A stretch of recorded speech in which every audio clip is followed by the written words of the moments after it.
Hi guys. A little while ago I talked about memes and about God as a meme bomb, and I wanted to continue on my Richard Dawkins discussion here to talk about his concept of the selfish gene and how we might relate this concept of the selfish gene to theological issues and to our own sense of who we are as individuals and as a culture. Of course, the idea of the selfish gene was not entirely Richard Dawkins alone, and this is a key point I want to talk about. One of the main steps that led to the articulation of the idea of the selfish gene was the work of Bill Hamilton, who is a very famous geneticist, and most importantly, George Price. And basically, they were both dealing with the problem of how to explain altruism, the altruism of a member of a species, even not just human, but ants and other things, and still maintain that the gene was basically behaving in some just purely selfish, mechanical way, and that was the goal. And amazingly, George Price worked out something called the Price equation, which basically showed how you could explain altruism genetically if the outcomes of the altruistic behavior ended up actually statistically making it more likely that your genes would be carried on, and therefore supposedly explained how altruism is understandable in a materialist Darwinian context. That's the idea. What's really interesting, however, is what happened to George Price. After he made this discovery about altruism, he believed it was so impossible, in a sense, for him to be able to have uncovered this knowledge, that just the act of knowing it implied something divine. I mean, he actually believed that specifically. And what happened to him was astounding. He had a major conversion to Christianity in a way that when most people say they convert to Christianity, they sort of half-heartedly decide to join a community, which is great, but not even half-heartedly, even if you fully join a community. But the conversion of the soul often is something that takes a longer period of time. Not for George Price. For George Price, the conversion was total and immediate. I call him Saint George. He gave away all his things. He would let tramps stay in his apartment if they needed a place to stay. He would give them the shoes off his feet. He really became a vision of Christian charity. Unfortunately, he wasn't able to maintain it and still maintain the purpose of his life, which was to work on genetics and to work on DNA. And Bill Hamilton kept trying to bring him back into that, and he couldn't put the two together of how to live a fully Christian life and how to still participate in the world. And he ended up tragically committing suicide in a very unpleasant way. You can learn about George Price by watching Adam Curtis's amazing documentary, the third part of it, All Watched Over by Machines of Loving Grace, and I'll be talking more about Adam Curtis here later on. But whatever to be said about the George Price story, what you see is the fact that the person who supposedly even proved that altruism can be explained in purely mechanical terms is in fact the person who is most converted by the idea to the idea that even just having such information consciously implies that God has delivered it, in a sense. And he was totally willing to believe it. He was totally willing to go to a place of true Christian virtue, because he understood that just his understanding of altruism objectively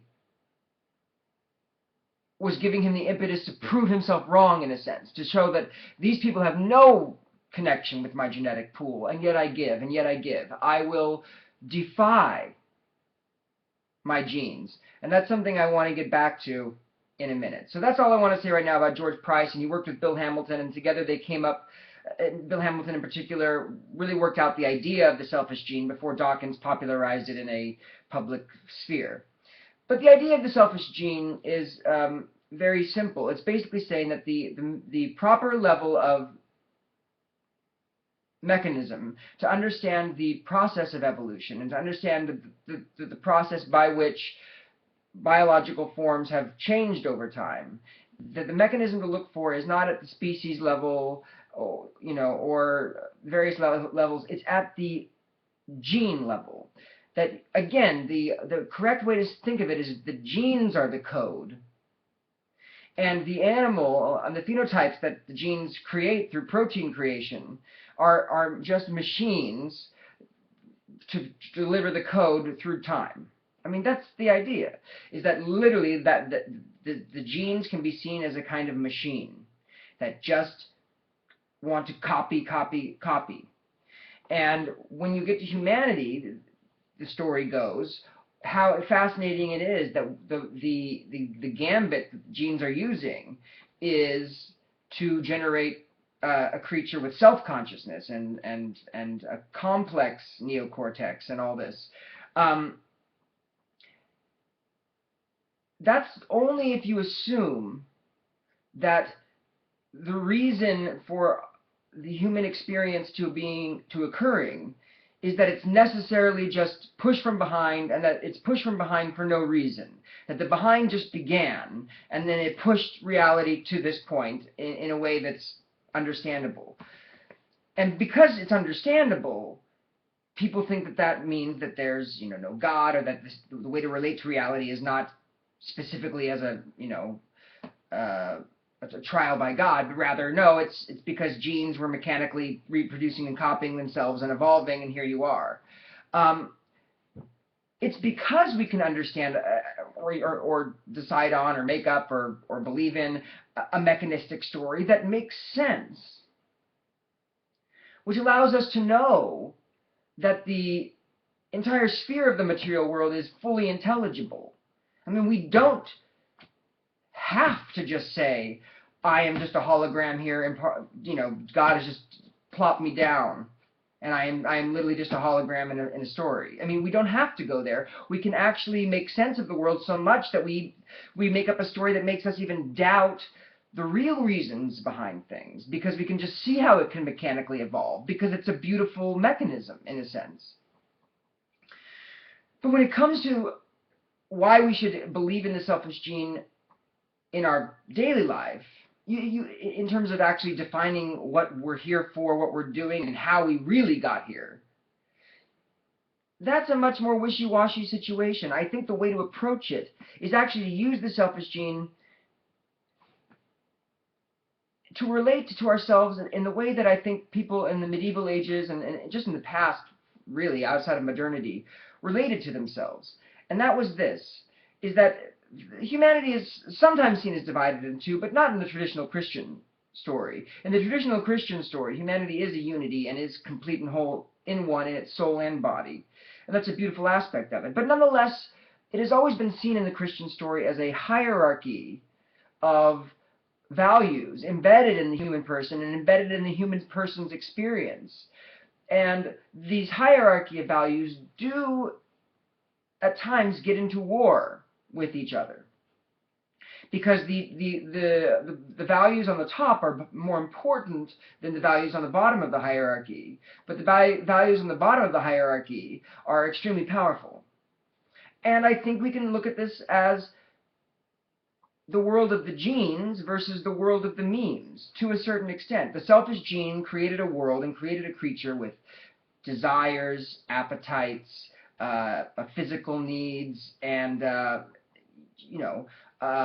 fear of not having these things. I mean, that is what our animal, quote-unquote, nature is, and it's defined by the logic of the selfish genes, and and it is the thing that ultimately first creates your ego, usually, unless you have really early intervention from outside, because the ego's plan is to basically get you, by whatever means necessary, get you fed first, and then eventually laid, and then you can die. And how it does this, I mean, how it goes about doing that is the complicated story of ego creation, to where, whether it be, Freudian dynamics or even just, the neurotic desire to be popular or famous, or all these things are basically tricks that the ego uses based on its genetic need to get you fed and then reproducing, basically. But that is only the beginning of the story, because in traditional view of humanity, the higher hierarchies are actually more important because they actually relate to reality on a deeper level.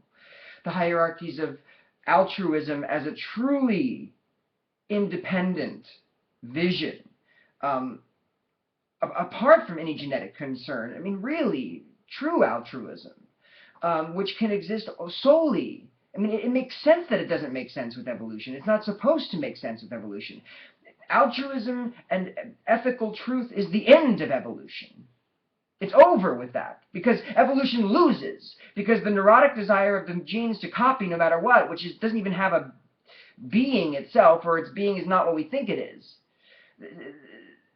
that dies when the higher level values in the meme sphere control the show and recognize the reality of the other and the need for those desires not to control you.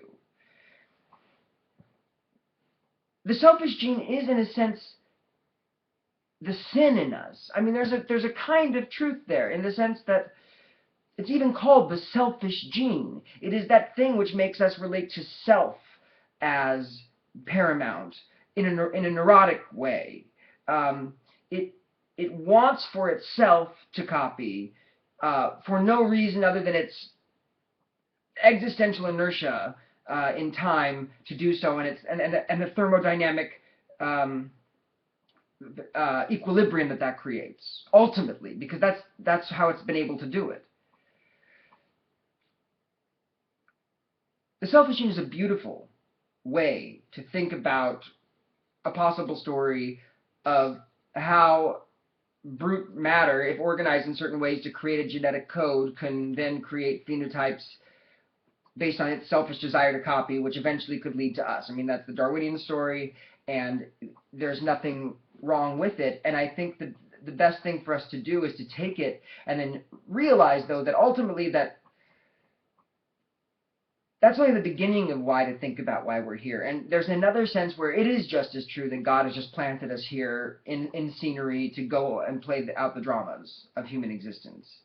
And that is as true as the selfish gene story. And let's bring the selfish gene into the story as a kind of an enemy.